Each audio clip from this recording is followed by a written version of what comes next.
Picture this, August 27th, 1896. The sun hasn't even risen over the beautiful island of Zanzibar. But history is about to be made in the most unexpected way. What happened on this day would go down in history books as the shortest war ever fought, lasting exactly 38 minutes and 45 seconds. Let me take you back to how this bizarre conflict began. The story starts with the death of Sultan Hamad bin Thuwaini, who had been a British ally. Within just hours of his passing, his cousin, Sultan Khalid bin Bargash, seized the throne. There was just one tiny problem. He didn't bother asking the British for permission, which was kind of a big deal back then. The British had their own preferred candidate, Sultan Hamud bin Muhammad. They gave Khalid an ultimatum: step down by 9 a.m. the next day or face the consequences. Now Khalid wasn't exactly shaking in his boots. He barricaded himself in the palace, gathered about 2,800 men, and basically told the British to bring it on. Well, the British brought it, all right.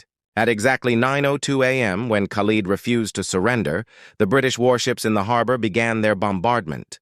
The Sultan's forces had old-school artillery and a single ceremonial gun from the palace. The British?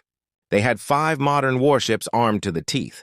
What happened next was less of a war and more of a very loud morning workout for the British military. The palace was reduced to rubble, the Sultan's flag was shot down, and about 500 of Khalid's men were killed or wounded. Meanwhile, the British suffered exactly one injury, a single sailor with a minor wound. As for Sultan Khalid, he managed to escape to the German consulate and later fled to German East Africa. By 9:40 a.m., the war was over. The British installed their preferred sultan, and life in Zanzibar went back to normal, probably in time for lunch. You know what's really ironic? It takes longer to watch a typical episode of your favorite TV show than it did for this entire war to play out.